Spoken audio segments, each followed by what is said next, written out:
Hi, my name's Mark Reynolds. Together with Marko Hartikainen, I work on the physics and AI for SimBin. Today we're going to take a look at the 1989 Audi 90 Quattro IMSA. Bit of a mouthful, isn't it? And the car was actually a bit of a handful. 700 horsepower, same weight as a modern touring car, and some crazy drivers behind the wheel. What an absolute beast. We're going to take a look at how to drive the car, how not to drive the car, some of the history of the car and things like this. This is the first of many such planned videos for you. Hopefully I will be a little more relaxed in subsequent videos, because I've never done anything like this before and it certainly doesn't feel comfortable. But I'll do my best, and I'll hopefully be able to share my enthusiasm and my insight into the car and the stuff we do on physics and AI in the future. So let's get on with the video. So here we are with the 1989 Audi 90 Quattro GTO, ran in the IMSA series in America. Just give you a quick look around the car, I guess.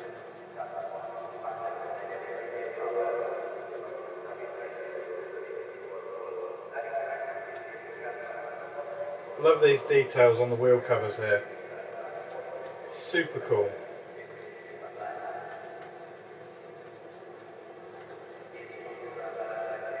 All about the aero. Little look inside.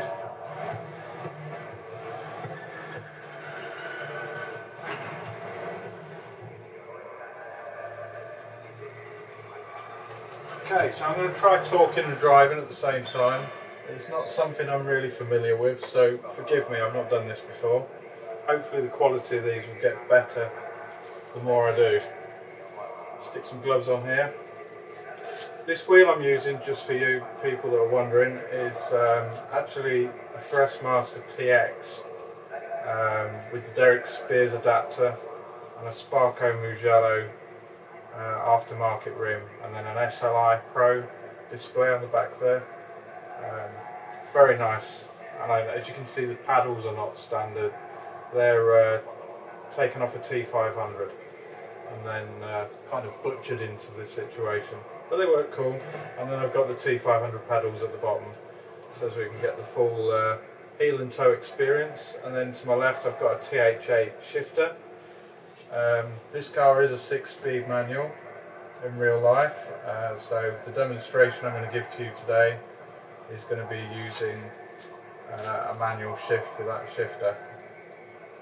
Okay, so let's get a wiggle on. I'm just going to take it steady to begin with and tell you a little bit about the car, the history of the car. So from what I understand from the research I've done on the internet, of course, like you, my only source of information comes from the internet, with some of the stuff at least, cars like this in particular.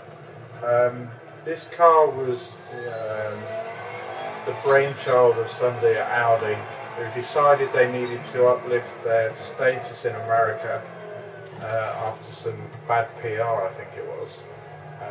So to rejuvenate their status in America, they decided they'd enter a car into the IMSA series. And the basis of that was from the Group B rally car that they ran in the 80s, that was hugely successful. An absolute monster, as I'm sure you probably already know. So what the brainwave was to take that phenomenal engine and basically strap it into a space frame chassis. Yeah, stick that in there, give it some insane horsepower and four-wheel drive, and take it to the Americans on their home turf and try and destroy them. And they actually did destroy the competition most of the time. I think they won 7 races out of 13. It was insane. I mean, an insane car this. It's a 5-cylinder, 20 valve, 2.2 litre, with a massive turbo, and it knocks out over 700 horsepower and over 700 newton meters of torque at That's the most reliable stats I can find for this car anyway. And it was driven by legends such as Hans Stuck, and Hans Stuck said himself this car was quite tricky for him to adjust to begin with, because he was quite an aggressive driver. He was very much, I guess, an old style driver. Drive from the rear, steer from the rear kind of attitude.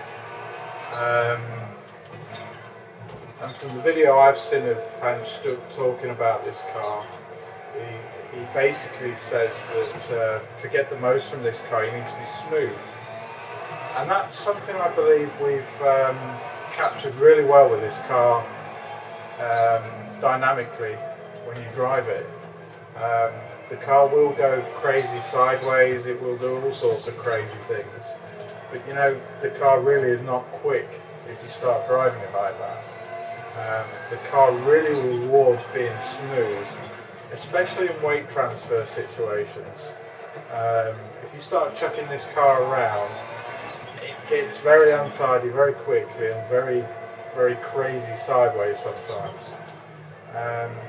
And actually the limited amount of videos that there are online of this car, there's some beautiful moments of the car just in a very dynamic but controlled power oversteer from apex to exit. The car is absolutely beautiful to watch on the videos I've seen. It's one of them cars you just watch it and you go, wow, that looks awesome, that just looks so much fun. And I think we've captured that with this car. It's immense fun to drive. It's immensely satisfying to drive when you get it right. And it's just plain insane when you get it wrong. And it's also hugely insane when you get it wrong as well. So I'm just going to shut up and drive a bit quicker lap this time.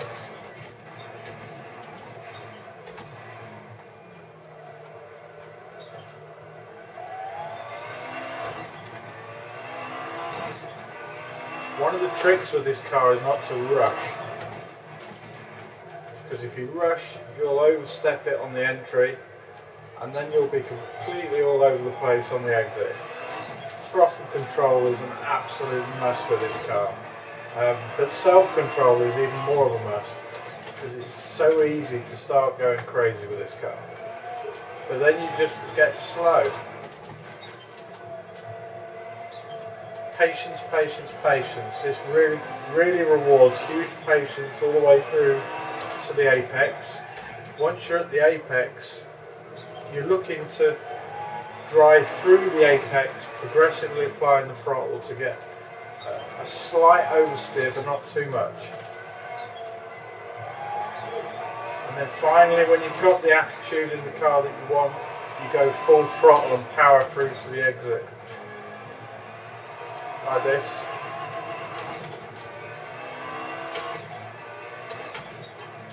This car is so fast, it's a genuine nearly 200 or 200 or so mile an hour car. And down Conrod Straight at Bathurst, you're clocking on 190 miles an hour. And one of the biggest problems that most people will find with this car is they won't realise how fast they're going, because sadly race games still don't deliver that perception of speed perfectly. So my advice to you is really build up with this car slowly, because if you dive in with both feet and start charging at the corners, you'll just do the classic sim racing thing, which is arrive far too fast, brake far too late and end up in the wall. And then you'll start questioning yourself and you'll start questioning the car. So,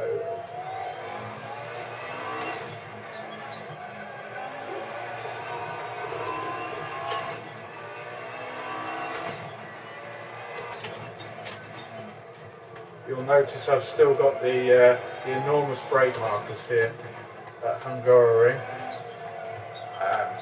That's a little boo-boo on my part, I'm afraid. I haven't updated my build to remove those horrible things.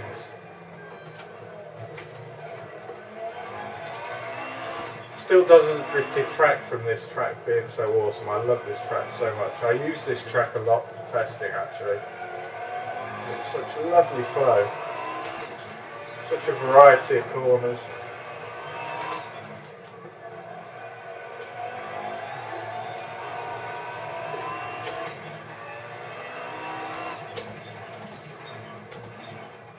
So you're probably going to be braking about 100, yeah, probably about one brake or more marker earlier than most cars because it is so fast. First and second gear are very long on this car, so you will be travelling much faster than you probably think at first.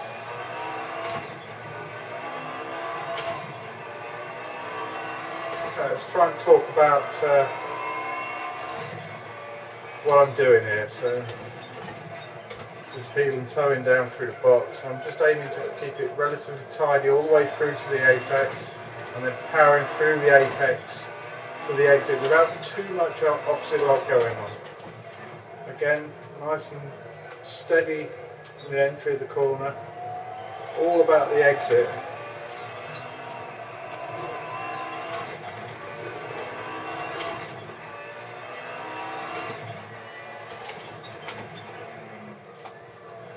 Kind of need to drive this car halfway between a rear-wheel drive car and a front-wheel drive car. I know that sounds maybe a little bit obvious because it's four-wheel drive, but it's a little less obvious in some respects because you've got to respect the throttle on the exit like you would a powerful rear-wheel drive car, but you've got to respect the weight transfers and the off-throttle situations like you would to a front-wheel drive car, because if you start throwing the car around too aggressively or weight transferring and coming off the throttle at the same time, you get the very typical front-wheel drive trait of lift-off oversteer.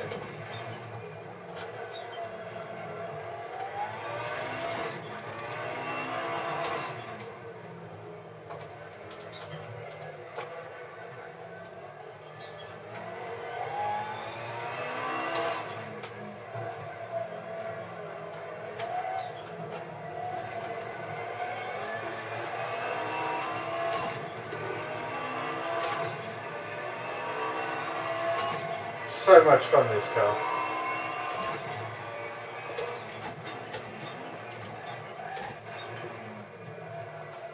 Just going to try and get a fast lap in here.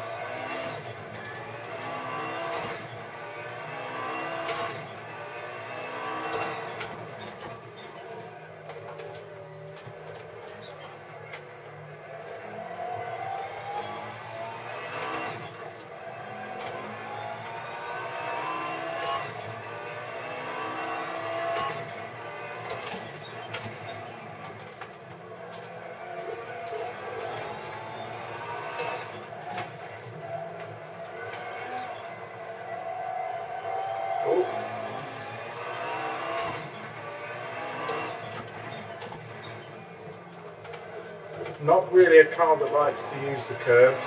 It's quite a stiff car.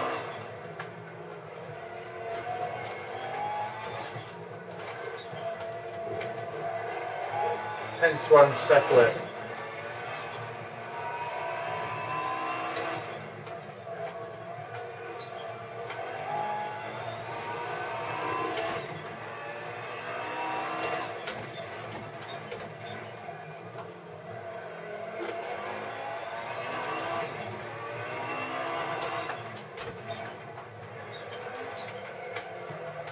Bit wide there.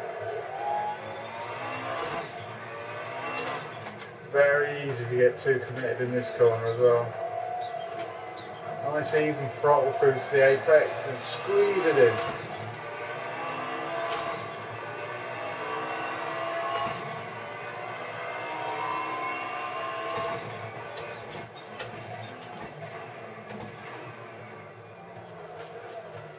Again, nice and patient through to the apex. Not really much going on with the throttle there.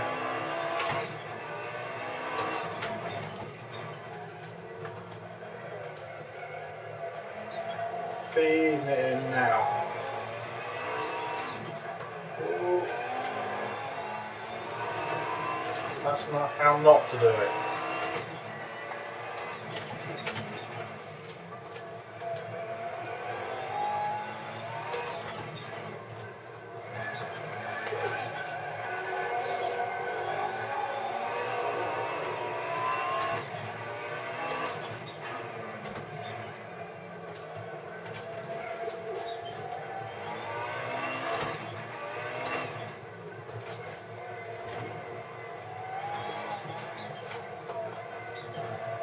I'm going to turn the sounds up a little bit for you on this car because it sounds awesome. Anthony's done a superb job on this car.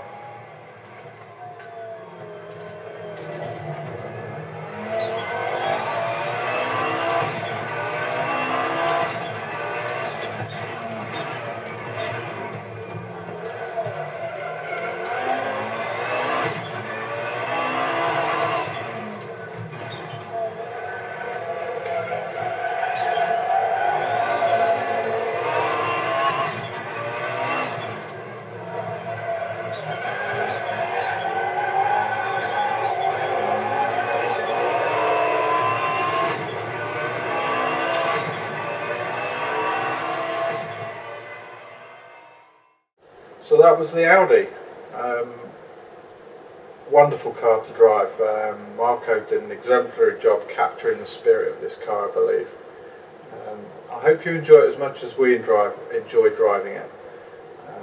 This is definitely one of them cars where you end up doing just one more lap. And when you have a situation where you do just one more lap and then just one more lap, you know you've hit something something cool, something that we want to share with you. Marko and I are very much sim racers. Despite the fact I shot the video on the hood cam, that was very deliberate because you can see more of the track and the apexes and the way the car comes in and out of the apexes. Both of us are proper sim racers. We're doing our absolute best to give you a good sim racing experience. And whilst our hands are tied sometimes, not being able to give you exactly what we want to give you, we will always endeavour to give you the very best sim experience we can. SimBin has given us free rein now to go on and do that, and that's exactly what we will do. See you again soon in the next video, I hope. Hope you enjoyed it.